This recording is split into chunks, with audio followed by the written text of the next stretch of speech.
امت پر حضرت عثمان غنی کا بہت بڑا احسان ہے. اور حضرت عثمان غنی تو وہ شان ہے ان کی کہ 3 مرتبہ اللہ نے دولت چونکہ دی تھی، مال بہت زیادہ تھا، مال دے کر کے حضور علیہ السلام کے مبارک ہاتھوں سے جنت خریدی ہے 3 مرتبہ. یعنی سرکار کو مال دیا اور اس کے بدلے میں میرے آقا کریم نے جنت عطا فرمائی. مدینہ منورہ میں ایک منافق رہا کرتا تھا. منافق اس کو کہتے ہیں جو زبان سے کلمہ پڑھتا ہو، دل میں بغض نبی رکھتا ہو، اس کو منافق کہتے ہیں. آج کے دور میں بھی بے شمار منافق ہیں، زبان سے کلمہ پڑھیں گے، نماز پڑھیں گے، روزہ رکھیں گے، لیکن دل مصطفیٰ کریم کی محبت سے خالی ہوگا، اس کو منافق کہتے ہیں.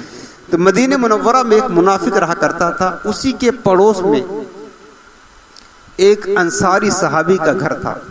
تو اس منافق کے گھر میں ایک درخت تھا کھجور کا. تو اس کی ایک شاخ انصاری صحابی تھے، ان کے آنگن میں آ کر کے گرتی تھی. تو کھجوریں جب پکتی تو کھجوریں جو ہے حضرت اس انصاری صحابی کے آنگن میں آ کر کے گر جاتی، اور وہ بہت ہی سختی کے ساتھ ان سے لے لیتا تھا. وہ کھجور جو تھا لے لیتا تھا، نہ انہیں دیتا نہ ان کے بچوں کو دیتا. حالانکہ وہ پڑوسی تھا، پڑوسی کا حق ہوتا ہے کہ کچھ نہ کچھ اپنے مال میں سے اس کو حصہ دیا جائے، لیکن وہ منافق تھا. تو وہ سختی کے ساتھ جو کھجور ان کے گھر میں گرتی اس کو لے لیتا.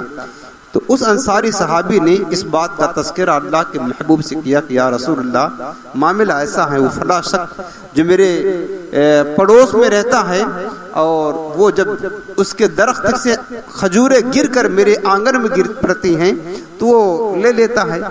تو میرے آقا کریم نے اس کو بلوایا اور کہا کہ دیکھ، اگر تو چاہے تو وہ درخت مجھے دے دے، میں اس کے بدلے میں ایک درخت تجھے جنت میں عطا فرماؤں گا. یہ مالک جنت فرما رہے ہیں. کیا فرمایا کہ یہ درخت تو مجھے دے دے اور میں اس کے بدلے میں جنت میں تجھے درخت دوں گا. وہ تو نہایت سستا سودا بیچ رہے ہیں جنت کا، ہم مفلس کیا مول چکائیں، اپنا ہاتھ ہی خالی ہے. کتنا سستا سودا ہے، لیکن اگر وہ حضور سے محبت کرنے والا ہوتا تب تو قبول کرتا. اس نے کہا کہ یا رسول اللہ، یہ سودا مجھے منظور نہیں ہے، میں تو نقد درخت دے رہا ہوں کیش، اور آپ ہمیں ادھار دے رہے ہیں. جنت کا معاملہ کب ہوگا؟ جب جائیں گے تب دیکھا جائے گا، اور میں تو ابھی آپ کو درخت دے رہا ہوں، لہٰذا میں سودا نقد چاہتا ہوں. وہ بدبخت تھا، یہ اس کی محرومی تھی. اللہ کے رسول نے جو چیز قبول فرما لیا، اس بدبخت بدنصیب نے اس کو رد کر دیا. حضرت عثمان غنی کو خبر پڑی کہ میرے آقا علیہ السلام اس درخت کے بدلے جنت میں درخت دے رہے ہیں.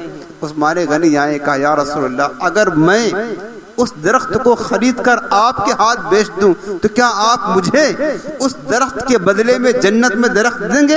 میرے آقا نے فرمایا ہاں عثمان، تجھے دوں گا. حضرت عثمان غنی گئے اور کہا کہ جتنا جی چاہے قیمت لے لے اور یہ درخت مجھے دے دے، اس کے بدلے میں تو درہم لے لے.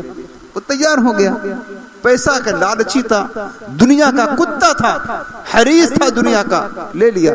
عثمان غنی نے اس کو مان دیا. اس کے بعد میں اس سے درخت لیا اور درخت لے کر کے کہا یا رسول اللہ، یہ درخت میں نے آپ سے بیچ دیا، اس کے بدلے میں آپ مجھے جنت میں درخت عطا فرما دیں. میرے آقا نے یہ سودا قبول فرما لیا. عثمان جا، تیرے نام کا درخت جنت میں لگا دیا گیا. اس طرح 3 موقع ایسا پیش آیا کہ حضرت عثمان غنی نے اپنا مال دے کر حضور سے جنت خریدی.